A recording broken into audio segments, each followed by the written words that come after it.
Hello, how are you today? I am well in the Lord na nimerudi tena baada ya kuwa nimenyamaza kwa muda. Huwa nasema mara mingi kwamba yote ni kwa neema kwa sababu I can do all things through Christ who gives me strength. Na sasa ningetaka tuendelee. Last time tulifikisha Genesis chapter 4 na tulikuwa tunaongelelea kuhusu wazaliwa wawili wa Adamu, wale wa vijana wawili Cain and Abel walizaliwa hapa duniani wakiwa wawili. Na tuliweza kutazama Genesis chapter, tukaguza Genesis chapter 1, but I mainly dwelt in Genesis chapter 2, chapter 3 sana tukakaa hapo na tukawa tunaliganisha maandiko iliyoko katika Agano la Kale na tunaliganisha na katika maandiko yaliyoko katika Agano Jipya. Na tukaweza kuona kwamba Agano la Kale ni kivuli. It's a shadow of Jesus Christ. But the new covenant is Jesus Christ revealed. The Old Testament is Jesus Christ concealed. The New Testament is Jesus Christ revealed. Na sasa katika wazaliwa hawa wawili wa Adam, naona mifano miwili mizuri sana ya watu ambao wako hapa duniani. Na mfano wa kwanza ninapotazama ile dhabihu ambayo Kain aliweza kuletea Mungu. Hiyo dhabihu inanionyesha ya kwamba Kain was not justified. Hakufanywa haki. Na siku ya leo ningetaka tuangalie justification by Jesus Christ by faith according to the Bible. The Bible is the truth. Sisi tunaweza tufanyika haki ama kupata haki kupitia yale yameandikwa kwenye maandiko. Tulisoma Isaiah 34 verse 16 na tukaona kwamba pale Mungu alitunenea kupitia prophet Isaiah, akasema ni yeye aliandika neno kupitia mkono wake na ni Roho Mtakatifu aliweza kusanya the word, na tukaona kwamba kila neno iko na mwenza. Each word of God has a mate. Na ni vyema kama wewe ungetaka kuelewa Biblia vizuri, uwe unaangalia maandiko na mtazamo huo. Kama wewe unakatalia katika Agano la Kale, unaweza pungukiwa na neema kwa sababu each word of God has a mate. Mimi nasoma Biblia yangu ya Kikuyu inasema o kiugo kiandikitwo nĩ Ngai kũrĩ njamba na nĩ kũrĩ mwera. There is male and there is female. The Old Testament, agano iliyofichwa. The New Testament, agano iliyofunuliwa. Agano kufunuliwa kwake ni Yesu Kristo. Na tunapotazama wazaliwa hawa wawili wa kwanza, tunaona ilifika siku. Maandiko tukatazama ikasema, and after a period of time, they came before God na sadaka. Cain akaleta mazao ya shamba yake, akaweza kuleta mbele ya Mungu. Maandiko ikasema hakukubalika, moyo wake ukaghadhabika, na tukaona Mungu alijaribu kumunenea sana, akimshawishi kwamba ukitenda vyema utakubalika. Akawa anamshauri aweze hata kutoaminiana na moyo wake, lakini Cain naye hakumsikia Mungu, aliweza kufuata moyo wake. Na tunajua matokeo ilikuwa nini. Na Mungu akawa anamwambia pale, dhambi inaotea mlangoni. Read Genesis chapter 4 Na ikiwezekana, tafadhali unaweza hata rudi nyuma, yule anayenitazama kwa mara ya kwanza, uweze kurudi nyuma uone hiyo habari tulikuwa tunaongelelea. Again, dhambi inaotea mlangoni. Sin is at the door. Na wewe ndiye inatafuta. Kwa nini umeghadhabika? Mungu alikuwa anataka kutafuta moyo wa Kaini, aweze kumrudia. Kwa sababu Mungu hawezi kukubali dhabihu ingine, ili dhambi za mwanadamu zioshwe. Hawa wazaliwa wawili walizaliwa kwa mfano wa baba yao. Hata ingawa baba yao Adamu alikuwa kwa mfano wa Mungu, akaasi, naye Mungu akampa vijana wanaofanana na yeye. Nani? Adam. Kwa hivyo walikuwa na dhambi.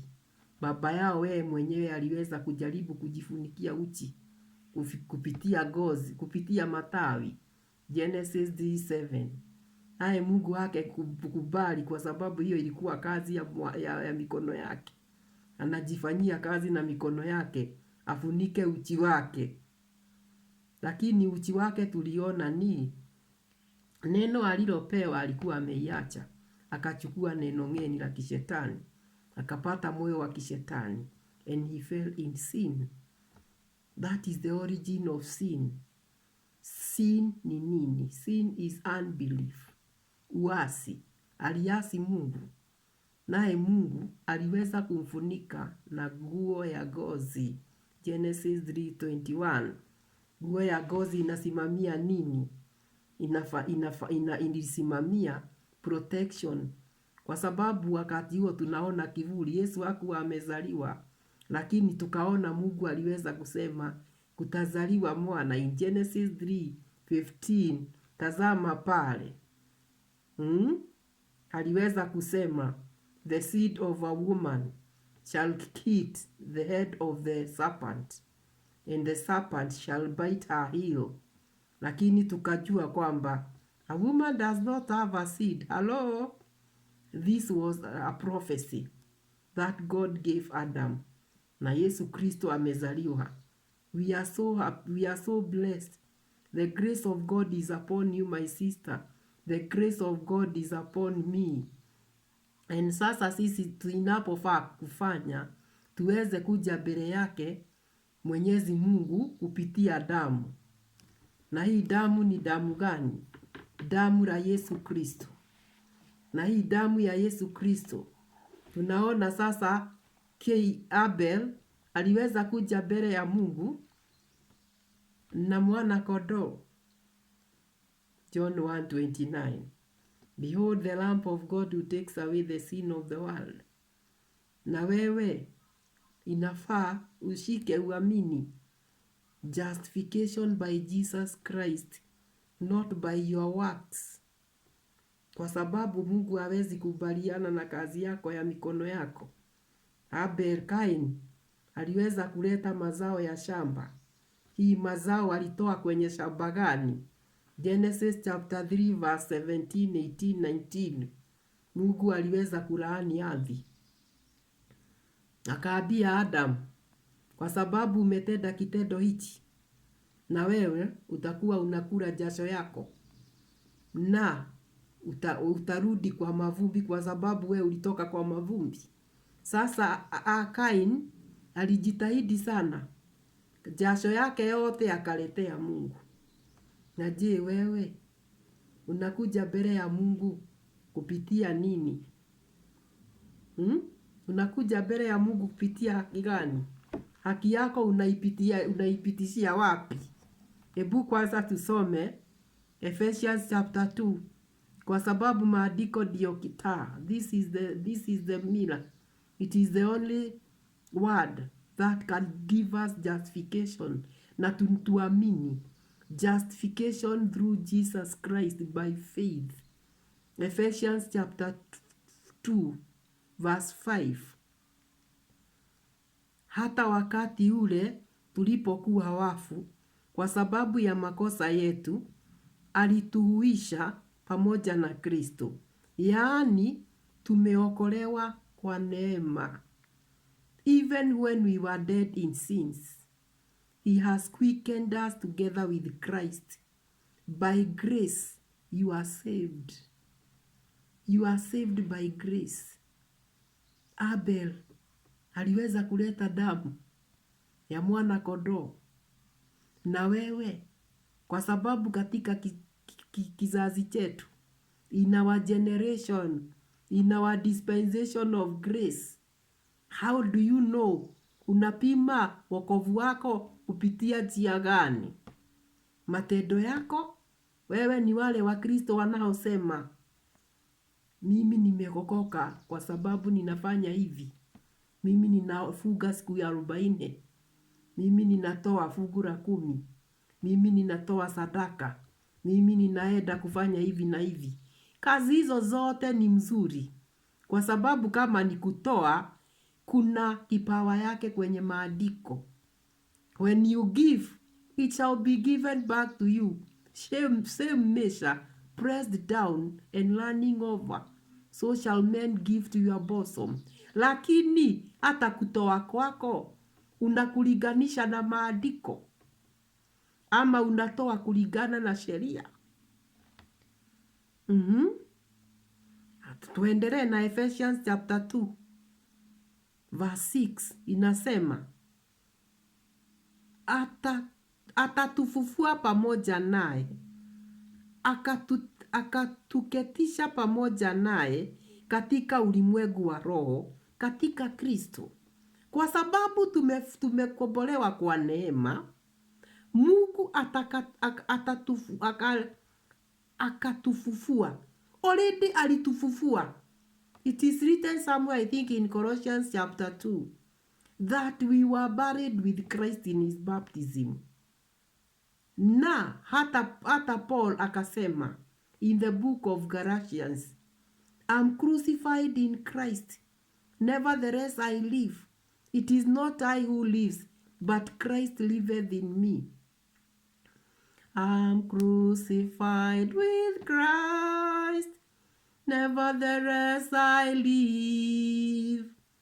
It's not I who lives, but Christ liveth in me.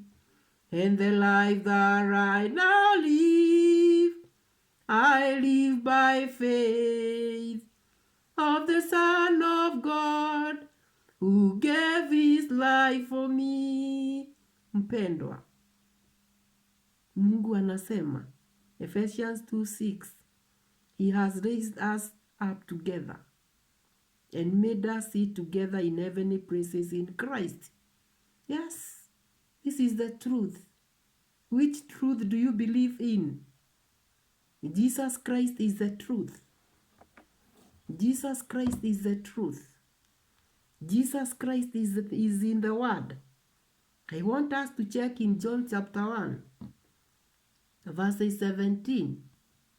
John 1:17. For the law was given by Moses, but grace and truth came by Jesus Christ. Kwa kuwa torati ilitolewa kwa mkono wa Musa, neema na kweli zilikuja kwa mkono wa Kristo. Sheria ilitolewa kwa mkono wa Musa. Musa ni nani? Musa ni mwanadamu. Na kitu yoyote iliyotolewa kwa mkono ya mwanadamu inaweza ondolewa. Lakini neema na ukweli ilikuja na nani? Neema na ukweli ilikuja na Yesu Kristo. Na ndiposa tunaona Abel ameweza kuleta dhabihu ya damu mbele yake Mwenyezi Mungu, na akaweza kupata haki, na ametajwa kwenye Agano Jipya in the book of Hebrews chapter 11 verse 4. Alihesabiwa haki. He was justified. Kwa sababu gani? Kwa neema. Ukija kwa Mungu kupitia damu ya mwana kondoo ambaye ni Yesu Kristo, you have already been raised with Christ. He dwells in your heart. It is no longer you who lives. When you believe in Christ by faith, believe in the completed work, amini kazi iliyofanywa na Yesu, na akaweza kuitekeleza sawa sawa, akaweza kukupea haki. Wamwendea Yesu kwa kusafiwa na kuoshwa kwa damu ya kondoo. Je, neema yake yatumwagiwa, umeoshwa kwa damu ya kondoo. Unamwendea Yesu kwa damu ya mwana kondoo. Kuoshwa kwa damu itutakasayo ya kondoo, siwe safi nguo nyeupe mno, umeoshwa kwa damu ya kondoo. Are you washed in the blood? My sister, my brother, are you washed in the blood? Simple. Hakuna njia ingine ya kuingia mbinguni. Kumbuka yule mwizi alisulubiwa pamoja na Kristo msalabani. Yesu alipoamini Yesu, Yesu alimwambia utakuwa nami paradiso. Mwili yako itakaporudi kwenye mchanga, mpendwa, nafsi yako itaenda wapi? Where will your soul and your spirit go? Where? Kumbuka wakati Lazarus alikufa na yule tajiri, hadithi hiyo imeandikwa kwenye kitabu cha Yohana. Walipokufa, ikafika wakati tukafunuliwa ile siri.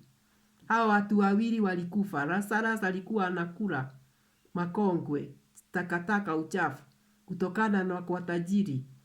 Lakini alipokufa Lazarus alienda kwa Kristo. He went to heaven. Tajiri naye he went to Hades. Akiwa Hades, nafsi yake ilikuwa inaona Lazarus akiwa heaven. Mpendwa, ungetaka kukua wapi?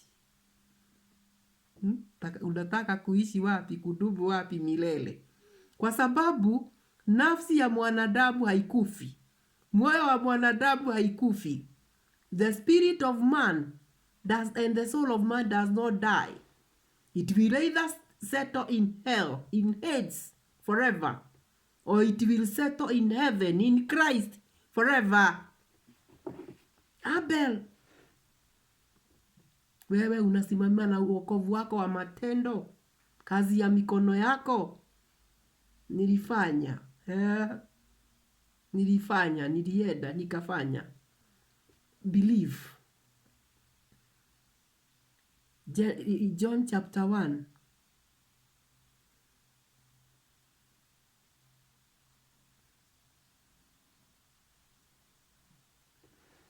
Ephesians chapter 2 verses 8 inasema, for by grace are you saved through faith, and that not of yourself, it is the gift of God. Yes, salvation is a gift. Only believe. Kwa maana umeokolewa kwa neema, kwa njia ya imani, ambayo hiyo haikutokana na nafsi zenu, ni kipawa cha Mungu. Haleluya. Uliokolewa kwa njia ya imani. Have you pegged your faith in Christ by faith ama by works? Watu wengi sana wanajipima imani yao kulingana na sheria. Ni nini hukufanya, ni nini hukufanya. No, that is not just true justification. You can never be justified by your works. No flesh shall be justified by the works of the law. Mungu akitujalia tutaguza sheria. Sheria inakustaki. Inakuonyesha we umepungukiwa na neema. Na ikikuonyesha umepungukiwa na neema, inafaa sasa ukubatie Yesu. Umpokee Yesu Kristo. The law was until Moses. The law was until Moses. But after Moses, grace came. Grace and truth is Jesus Christ. Yesu Kristo ndiye haki yako. Yesu Kristo ndiye haki yangu.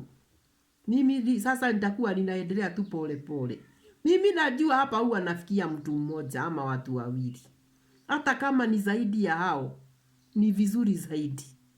Tuendelee tu pamoja. Nikipewa neema next time, nitaendelea kutoka hapo.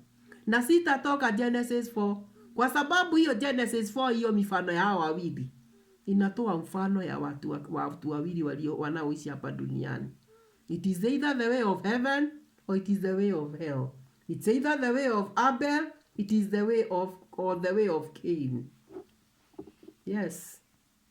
It is either the way of Ishmael or the way of Isaac. Have a blessed day. Nawapenda.